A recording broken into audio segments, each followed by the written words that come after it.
ನಮಸ್ಕಾರ ವೀಕ್ಷಕರೇ, ಧ್ವನಿ ಸಂಜೆ ವಾಹಿನಿಗೆ ಸ್ವಾಗತ.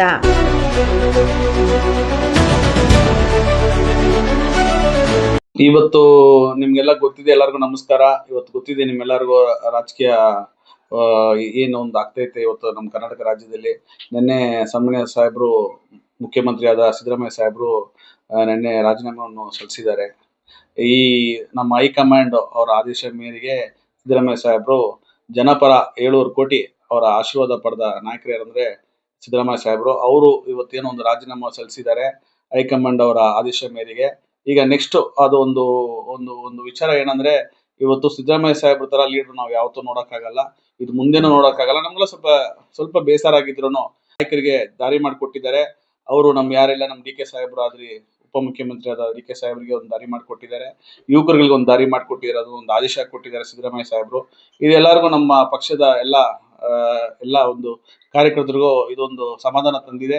ನನ್ನ ರಾಜಕೀಯ ಗುರುಗಳಾದ ಸನ್ಮಾನ್ಯ ಶ್ರೀ ದಿನೇಶ್ ಗುಂಡೂರಾವ್ ಸಾಹೇಬ್ರು, ನಿಮ್ಗೆಲ್ಲ ಗೊತ್ತಿದೆ, 99 ಅವ್ರ ರಾಜಕೀಯ ಜೀವನವನ್ನು ಸ್ಟಾರ್ಟ್ ಮಾಡಿದ್ದಾರೆ. ಅವ್ರ ತಂದೆ ರಾಜ್ಯದ ಮುಖ್ಯಮಂತ್ರಿ ಆಗಿದ್ರೆ ಕೂಡ ಅವ್ರನ್ನ ರಾಜಕೀಯ ಜೀವನವನ್ನು ಸ್ಟಾರ್ಟ್ ಮಾಡಿ 99 ಗಾಂಧಿನಗರ ಕ್ಷೇತ್ರದ ಕಾಂಗ್ರೆಸ್ ಅಧ್ಯಕ್ಷನಾಗಿ ಸಾಹೇಬ್ರು ಕೆಲಸವನ್ನು ಮಾಡಿ, DCC ಅಧ್ಯಕ್ಷರಾಗಿ ಕೆಲಸವನ್ನು ಮಾಡಿ, ಮತ್ತೆ ರಾಜ್ಯದ ನಿಮ್ಗೆಲ್ಲ ಗೊತ್ತಿದೆ, ರಾಜ್ಯದಲ್ಲಿ ದೊಡ್ಡ ಸ್ಥಾನ ಯಾವ್ದಂದ್ರೆ ಪಕ್ಷದಲ್ಲಿ KPCC ಸ್ಥಾನವನ್ನು ಅಧ್ಯಕ್ಷರಾಗಿ ಆ ಸ್ಥಾನವನ್ನು 2 ವರ್ಷ ಪೂರ್ಣಗೊಳಿಸಿದ್ದಾರೆ.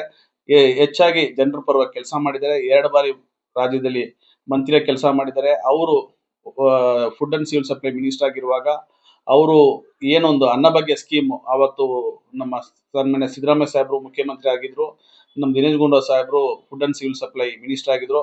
ಆವಾಗ ಏನೊಂದು ಅನ್ನಭಾಗ್ಯ ಸ್ಕೀಮ್ ಕೊಟ್ಟರು, ಇಡೀ ರಾಜ್ಯ ಫುಲ್ಲು, ಇಡೀ ದೇಶದ ಫುಲ್ಲು ಅದೊಂದು ಸ್ಕೀಮ್ ಇವತ್ತು ಎಲ್ಲಾ ರಾಜ್ಯದಲ್ಲೂ ತಂದಿದ್ದಾರೆ. ಅದು ಮಾದರಿಯಾಗಿರೋದು ನಮ್ಮ ದಿನೇಶ್ ಗುಂಡೂರಾವ್ ಸಾಹೇಬರು. ಸೊ ಯುವಕರ ಪರವಾಗಿ ಮತ್ತೆ ದಲಿತರ ಪರವಾಗಿ ಜನರ ಪರವಾಗಿ ಕೆಲಸ ಮಾಡೋ ಒಬ್ಬ ನಾಯಕರು ಅಂದ್ರೆ ದಿನೇಶ್ ಗುಂಡೂರಾವ್ ಸಾಹೇಬರು. ಎಲ್ಲಾ ವರ್ಗದವ್ರಿಗೂ ಅವರು ಇಷ್ಟ ಆಗುತ್ತೆ ಅಂತ ನಾಯಕರು. ಅವ್ರ ಮೇಲೆ ಏನೊಂದು ಅಲಿಗೇಷನ್ ಇದ್ರು ಯಾರು ನೋಡಕ್ ಆಗಿಲ್ಲ. ಅದೇ ತರ ಅವ್ರು KPCC ಅಧ್ಯಕ್ಷರಾಗಿ ಕೆಲಸ ಮಾಡಿದ್ದಾರೆ, AICC ಇನ್ಚಾರ್ಜ್ ಆಗಿ 3 ರಾಜ್ಯಕ್ಕೆ ಉಸ್ತುವಾರಿ ಕೆಲಸ ಮಾಡಿದ್ದಾರೆ. ಸೊ ಅವ್ರಿಗೆ ಅನುಭವನೂ ಇದೆ, ಮತ್ತೆ ಎಲ್ಲಾ ತರನು ಅವ್ರಿಗೆ ರಾಜಕೀಯ ರೀತಿಯಲ್ಲಿ ಅವ್ರಿಗೆ ಇದು ಇದೆ, ಗೊತ್ತಿದೆ ಅವ್ರಿಗೆ. ಮತ್ತೆ ಅವ್ರಿಗೆ ಒಂದು ಉಪಮುಖ್ಯಮಂತ್ರಿ ಸ್ಥಾನವನ್ನು ಕೊಟ್ರೆ ಇಡೀ ರಾಜ್ಯದಲ್ಲಿ ಎಲ್ಲರಿಗೂ ಸ್ವಲ್ಪ ಕಾಂಗ್ರೆಸ್ ಬಲ.